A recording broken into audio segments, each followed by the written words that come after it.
মাদকের উপর আঘাত এসেছে।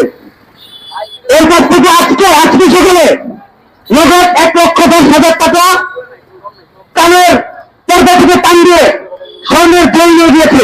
আচ্ছা আপনারা বলেন, কানের পর্দা থেকে যখন একজনের কাছ থেকে আজকে একটা কানের জল টান দিয়ে নিয়ে দিচ্ছে, কালকে আমাদের না বলে এবারে এটা খেতে পারে না, এটা খেতে পারে না, এটি নিশ্চয় আছে। আজকে আমার জিনিসের বাবার উপর আঘাত করেছে, কালকে আমার উপর আঘাত আসতে পারে, আমার বাবার উপর আঘাত আসতে পারে, ঠিক আছে। এই পর্যায়ে আজকের এই ঘটনা নিয়ে বিস্তারিত কিছু বলার জন্য এবং ধর্মের জন্য আগামীতে কোনো মানুষ এই ধরনের কোনো অবস্থার শিকার না হয় এই বিষয়ে কিছু বলার জন্য আজকের ভুক্তভোগী মোহাম্মদ ফারদিন খান পুলিশকে কিছু বলার জন্য ধর্মের ক্ষেত্রে যুব সমাজের পক্ষ থেকে আহ্বান জানানো হচ্ছে। আসসালামু আলাইকুম, আমার নাম হচ্ছে ফারদিন খান, আমি গরিবপুর দক্ষিণ পাড়ায় থাকি।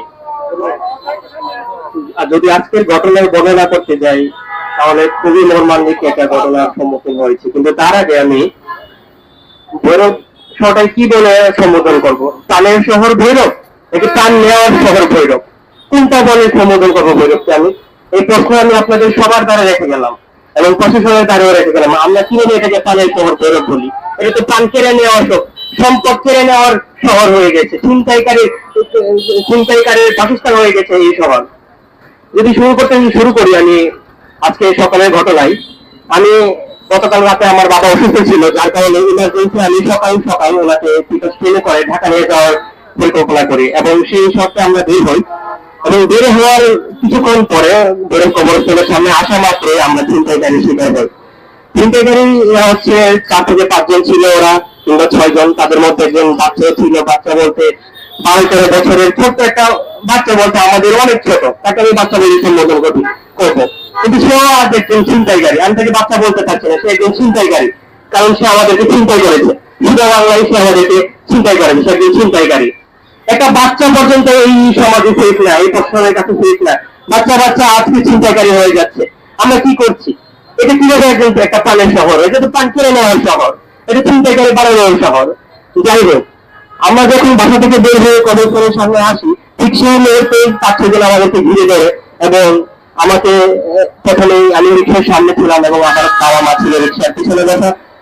সবার আগে আমাকে ছিনতাইকারী একজন, যে একটু বয়োজ্যেষ্ঠ ছিল, বয়স্ক ছিল, যার বয়স 26-27 হবে, উনি আমাকে স্টেপ করে 2বার, যেহেতু আমার সামনে ব্যাগ ছিল একটা, ওই ব্যাগের কারণে আমি বেঁচে গেছি।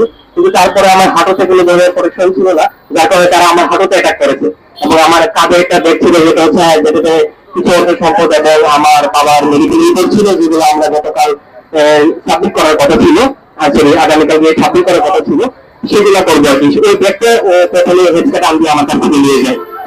এরকম করে তারপরে আমার মাকে বিক্রি, মানে আমার মাকে তারা অ্যাটাক করে এবং পরবর্তীতে আমার বাবার উপর আক্রমণ করে চাপাতি দিয়ে, রামদা দিয়ে ধরে আঘাত করবে, যেটা আমার মা রিক্সা থেকে নামিয়ে ওনার এক কান থেকে একটা কানের দুল নিয়ে গেছে, সোনার কানের দুল। এবং আমার বাবা প্যান্টের পকেটে মোবাইল ছিল এবং সাথে কিছু টাকা ছিল, যেটা একটা ভালো অঙ্কের টাকা। আছে তারা খুবই দ্রুত পকেট কাটা শুরু করে এবং ছুরি দিয়ে ভাই করার জন্য ভয় দেখাতে থাকে যে এখন যা আছে সবকিছু বের কর, এই যে গাড়ি বের করে ডাক্তারের কাছে নিয়ে যাবো, এখানেই বললাম। তো বাবা ভয় পেয়ে গেছে এবং সে তাড়াহুড়োর কারণে সবকিছু ঘুরে থেকে বসে যায়। ঘুরে বসে যাওয়ার জন্য তারা কি ঘুষে মাত্র শুরু করে আমার বাবাকে এবং তারা রামদা দিয়ে পিঠে এবং হাতে 2বার অ্যাটাক করে, যার কারণে পিঠ থেকে রক্ত বের হওয়া শুরু হয় এবং হাতে এবং নিচে ঘাড়ির দিকে প্রচন্ড ব্যথার বসে কারণে অর্থ সম্পদ প্রায় লাখ টাকার কাছাকাছি এবং লাখ টাকার উপরে। তার উপর আমাদের 3টি ফোন এবং একটি কানের দুল আমাদের ইংলিশে আমাদের কাছ থেকে নিয়ে চলে যায়। এবং পাশাপাশি কিছু লোক ছিল যারা হয়তো বা আমি তাদেরকে কোনোভাবে দোষারোপ করবো না, তারা বেশ জানেন মানে আসে এবং চিন্তা করি তারা হয়তো বা আগাতে পারেনি, এই পরিস্থিতি হয়তো অনেকেই আগাবে না, আমি তাদেরকে কোনোভাবে দোষারোপ করবো না। কিন্তু প্রশাসনের প্রতি আমার খুবই খুব আসবে। ক্ষোভটা হলো যখন আমি ভিকটিম বলতে আমি আমার বাবা একজন পেশেন্ট এবং তার উপরে আক্রমণ হয়েছে এবং আমার মা রক্তাক্ত, তাদেরকে যখন আমরা থানায় যাই, থানাতে আমাদের সাথে কোনো ধরনের সহমর্মিতা কিন্তু সহযোগিতা কোনোটাই তারা আমাদেরকে করেনি। প্রথম কথা হচ্ছে সেটা। তার উপর তারা হচ্ছে আমাদেরকে আমাদের অভিযোগ দিতে পারছে না, অপারেটর নাই, আমাদের বড় অফিসার নাই, আপনি নিয়ে টাউন দিয়ে ওখান থেকে টাকা পেন করে নিয়ে এসে আমাদের এখানে জমা দেন, এসব অনেক কথা বলছিলেন। কারণ একটা সকাল আমি এগুলোকে রিসিভ করতে পারবো না, আমি তো তারপরে বাড়ি সারিতে বলে চিন্তা করি বিচার কম হবে বাংলাদেশে, তারপরে আমি আমার শেষ ভয় হিসেবে পুলিশের দ্বারে গিয়েছি। কিন্তু আজকে আমার সেই বিশ্বাস করে হয়ে গেল যে কষ্ট আমাকে বাংলাদেশে কখনো আমাকে কোনোভাবে করতে পারবে না। তাহলে আমি বাংলাদেশকে শোনার বাংলাদেশ কেন বলবো? এটা কোনো ভাবে ছিল বাংলাদেশ না।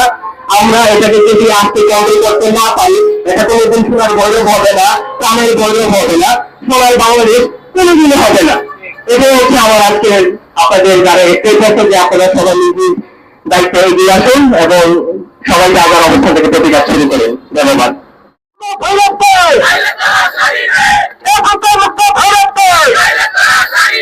Action to action!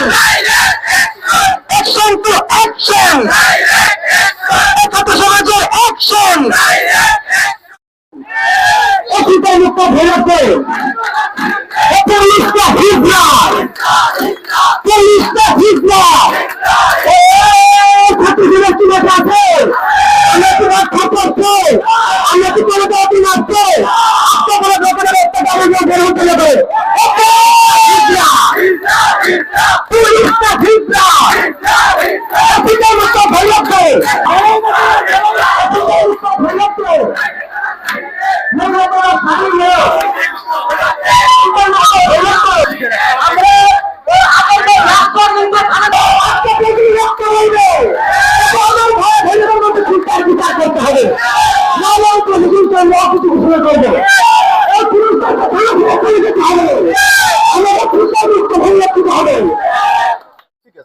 কিছু না, রাব্বি এই ঘটনা ঘটিয়েছে এবং তার সাথে ছিল নাহিদ, একটা ধরা পড়ছে বোধহয়, আরেকজনের নাম মিরাজ, হ্যাঁ একজনকে ধরা হয়েছে অলরেডি, বাকি দুজনকে ধরার জন্য আমাদের একাধিক টিম কাজ করছে, ধরবো।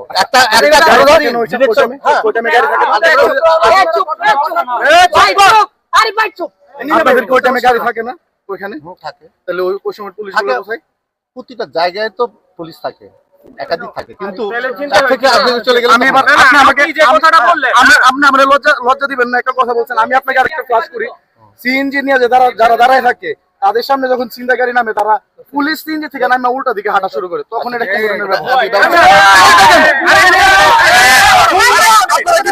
ধরনের নেতার কথা যে বললেন যে আসামি ধরলে নেতারা ফোন দেয়, এটা কোন ধরনের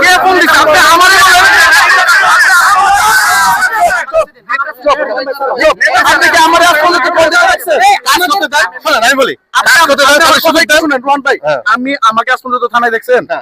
আমি আসছি, আমি থানা সংস্কারের সকল কাজ আমি করছি, রঙের প্রিন্টিংটা আমার নিজের হাতে করা। আমি রং করার পর থেকেও যে আমি আজ পর্যন্ত আপনার সাথে থানায় এসে দেখা করিনি। কেন করি নাই? ওই যে আপনি যাতে না বলতে পারেন যে চেহারের অধিকার খাটাই, এই যে আপনি কিন্তু এখন বলছেন আপনার কোন নেতা আলম সাহেব, আমি বলি কোন স্টেজে আমি গেছি, আপনাদের স্টেজে আপনি আছেন অবশ্যই গেছি কিনা, আমি আপনার সাথে ছিলাম কিনা? আপনি ছিলেন, তাহলে অবস্থা কেন?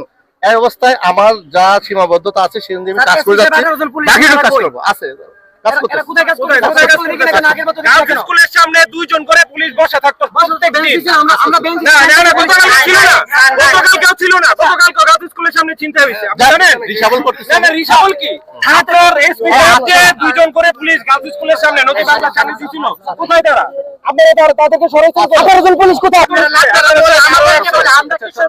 আচ্ছা ভাই, আমি আরেকটা ছোট যদি আমাদের আমি কথাটা শুনি, সাধারণ পোলাপানের যদি দরকার হয় দৌড়ানোর জন্য, আমরা মারবো না কাউরে, দৌড়ানোর জন্য আপনি আমাদের বলেন, ঠিক আছে? আমরা 100 না ভাই, দাঁড়ান, জানেন না 100 না 200 পোলাপান আপনারা দিব, ঠিক আছে? কোনো সমস্যা আছে? না না, অবশ্যই আপনারা সাহায্য করবেন, অবশ্যই অবশ্যই। শফিকুল ভাই ছিল, শফিকুল ভাইয়ের সাথে আমি আমার 2 অ্যাম্বুলেন্স নিয়ে আমরা 100 চিন্তাকারী ধরছি মনে হয় 25 দিনে। এগুলো সবগুলো আমরা তো চাই ভাই, বাইরে আপনারা বলছেন কোনদিন? উনি আজকে বলতেছে যে আমি দেবেন রে ভাই, সব বাদ আপনারা একটা ইয়া করেন। আমি বলবো ভাই, আসছে না আপনি তো যে ভাই এখন গেছে, ঠিক আছে? আচ্ছা একটা দাবি আছে, প্লিজ বলেন। এখানে হবে এমন কোনো কথা না, 1 নম্বর। 2 নম্বর হচ্ছে কোথায় থাকতে হবে, মানে আমি এই থানায় থাকতে হবে কথা না। আচ্ছা এখন আমি করছি, আমি করার চেষ্টা করে যাচ্ছি, আমি যদি ব্যর্থ হই তাহলে আমি বলবো আমি ব্যর্থ, কিন্তু আমার তো ব্যর্থতা কোনো জানি, আমি তো চেষ্টা করে যাচ্ছি। আপনি সহযোগিতা করতে হবে, সহযোগিতা করতে হবে। আমরা সহযোগিতা, আপনি এখনো বলতেছেন আপনারা ব্যর্থ না। আমরা ধরলাম তাহলে আপনাদের সামনে একদম চিন্তা ধরো না হচ্ছে। কেন? আপনি আরে আসছেন বাবা, 1 বছর হয়েছে, আপনি আসছেন 1 বছর হয়েছে। তোমরা আমাদের আপনি আমরা আচ্ছা, বলতে হবে 1 না। মিনিট, আপনি তারা- বলেন, আপনি তারা কতদিন সচেতন। আসছেন? আপনি তারা তো কতদিন অবশ্যই হয়েছে? আপনি ভৈরবে ডিউটি কতদিন? আমি তো 1 বছর হয়নি। 1 বছর হয় নাই। কতদিন হয়েছে? 9 মাস হয়েছে আসছেন, এখন পর্যন্ত চিন্তায় ভৈরব থেকে বন্ধ হয় নাই। আপনি বলছেন আপনি ব্যর্থ না, ওপেন আপনি বলতেছেন ব্যর্থ না, কিভাবে বলেন এটা? আচ্ছা ঠিক আছে, বলেন। ঠিক আছে, আমরা না, চেষ্টা এটা- করে যাবো। এটা আপনি ব্যর্থতার দায় আপনাকে নিতে হবে। শুনেন এই ব্যর্থতাতে আপনাদেরকে নিতে হবে। শুনেন আপনারা আমাদেরকে সাহায্য করতে আসছেন, আমরাও চাই আপনারা সাহায্য করেন, টিম করেন। এই যে আমি এরে বলছি যে প্যারারাব্বিরে নিয়ে এরে অভিযান করছি, মূলিয়াই প্যারারাব্বি আপনারা ধরেন, আমি নাম বলে এসপি দিচ্ছি, সাহেব এরে বলে বলেন। না, আমার কথা শুনুন। এসপি সাহেব যে পুলিশ দিছিল, 18 জন ভাই, দিছিল। আমি সাহায্য করছি, ধরা কন্টিনিউ আমার কথা শুনেন ভাই, এটার কথার উত্তর দেন। কন্টিনিউ যে বসা থাকার কথা ছিল রাতের বেলায়, ডিউটি যে ছিল, ঠিক আছে? গার্লস স্কুলের সামনে 2 জন, ঠিক আছে? 3 জন গার্লস স্কুলের সামনে, স্কুল সহ 3 জন বসে থাকে। ব্যান্স আমরা ঠিক কিনা আছে? দিছি না, ব্যানারগুলো নাই। তারা কেন আমি কন্টিনিউয়াসলি বলছি, বসে শুনেন, না? আমি বলি এই জায়গাটার মধ্যে ভাই, প্রত্যেকদিন গার্লস ভাই, স্কুলের সামনে, একটা নদী মিনিট, বাংলার সামনে একটা চিন্তা মিনিট, হচ্ছে। একটা মিনিট। মুক্তিযুদ্ধ চত্বর থেকে আমাদের এই যে দুর্জয় পর্যন্ত একটা পার্টি যারা টুলিয়ার, এরা মুভমেন্টে থাকে। এরকম একটা সিচুয়েশন মনে করেন, ওই যে মুক্তিযোদ্ধা চত্বর থাকলে নদী বাংলায় হয়, নদী বাংলায় থাকলে ওইদিকে হয়। আমরা তো চেষ্টা করি, যখন 3 জন যখন বসে থাকতো এই রোডটা তার চিন্তা হইতো না। এখনো তো আছে, কালকে রাত্রে না না আপনারা ছিল না, ছিল রে ভাই। ছিল না। আমি বলতেছি আপনারা- আমাদের আমার প্রমাণ দেখেন, আমি কিন্তু এখন প্রমাণ ভাই করে দেখাবো। এইদিকে দেখেন, আমাদের এইদিকে দেখেন, আমি ডিউটি আপনাদের রেজিস্টার আছে তো রে ভাই। আপনার ডিউটি আমাদের রেজিস্টার duty দেখেন। register আমার বাবা এই যে দেখেন 2টা 19 মিনিটে, এই যে দেখেন, এই যে দেখেন চিন্তাকারী, এই যে তারা কইয়া ছিল, এই যে চিন্তা করতেছে, চিন্তা করে আইসা আবার এখানে দাঁড়ায় মসজিদের এখানে। আপনারা কই থাকেন তখন? ডিউটির পুলিশ মনে হয় আমার বাড়িতে আসছিল ভাই। ডিউটির পুলিশ কই ছিল? আমার বাড়িতে না না, মিথ্যা কথা বলে বলেন। আমরা দেখাই আপনি দেই, যদি না দিতে পারেন না বলেন। অবশ্যই আপনি আছে, যদি আমি আমাদেরকে দেখাই দেই। নিরাপত্তা না দিতে পারেন না বলেন, তবে আপনি নিরাপত্তা দিতে তাহলে পারবেন। আমরা এই তো। আপনার আইনের কাছে আমাদেরকে দিবেন না। আজকে আমাদের এখানে দাবি আছে, আমরা ভৈরব একটা জেলা পর্যায়ে সমমান উপজেলা, এখানে 7 জন পুলিশ কেন থাকবে, এখানে 100 জন পুলিশ থাকতে হবে। পুলিশ দিতে হবে। এটা এসপি স্যারকে বলেন। আলটিমেটাম দেওয়া হয়েছে, যে সময় নির্ধারিত করে দেওয়া হয়েছে, এই সময়ের মধ্যে যদি ওনারা এই আমাদের যে দাবিগুলো আছে, দাবিগুলো যদি পূরণ না হয়, ছিনতাই মুক্ত ভৈরব না হয়, আমরা পরবর্তীতে এই থানার মধ্যে যত পুলিশ আছে সকল পুলিশের পদত্যাগ চাই। এই নিয়ে 8 নম্বর সমাবেশ, আমরা এর আগে আরো 7টা সমাবেশ করেছি। আজকে তো হলো আমাদের 8 নম্বর সমাবেশ গেল।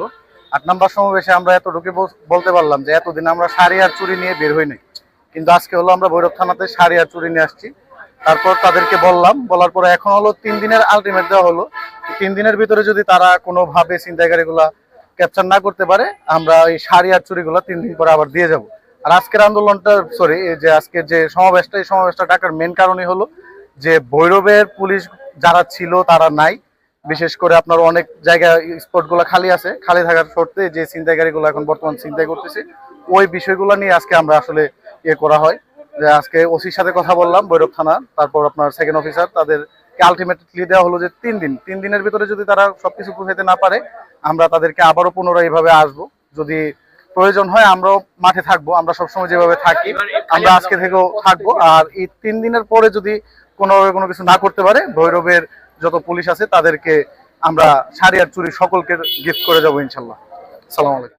চিন্তা হচ্ছে প্রতিদিন রাতের বেলা চিন্তা হচ্ছে। আমরা যে হটস্পট গুলো আছে, এই হটস্পট গুলাতে পুলিশের কন্টিনিউ তাদের বসে থাকার কথা ছিল। আমরা এর আগে টোল বা চেয়ার দিয়েছিলাম, ঠিক আছে, পুলিশ সদস্যদেরকে। তারা একটু 18 জন পুলিশ ছিল, নিয়োগ ছিল শুধুমাত্র এই রাতের বেলা ডিউটির জন্য।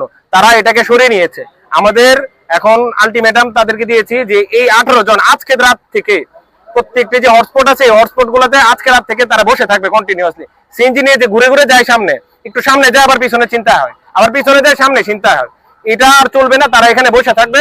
আর তাদেরকে আমরা আলটিমেটাম দিয়েছি 3 দিন। 3 দিনের মধ্যে ভৈরবের যত ছিনতাইকারী আছে তাদের কাছে অবশ্যই তালিকা আছে, তারা জানে কিভাবে তাদেরকে ধরতে হবে, সেটা তারা জানে। 3 দিনের মধ্যে তাদেরকে ধরতে হবে এবং আজকে রাত থেকে যেন আর একটা চিন্তা না হয়, এটার আলটিমেটাম আমরা দিয়ে আসছি। এটা যদি না হয় পরবর্তীতে আমরা আরো কঠোর ব্যবস্থায় যাব। 3 দিনের মধ্যে যদি তারা এই ব্যবস্থা না নিতে পারে এটার বিরুদ্ধে, তাহলে আমরা আরো কঠিন অবস্থায় যাব আর কি। ধন্যবাদ।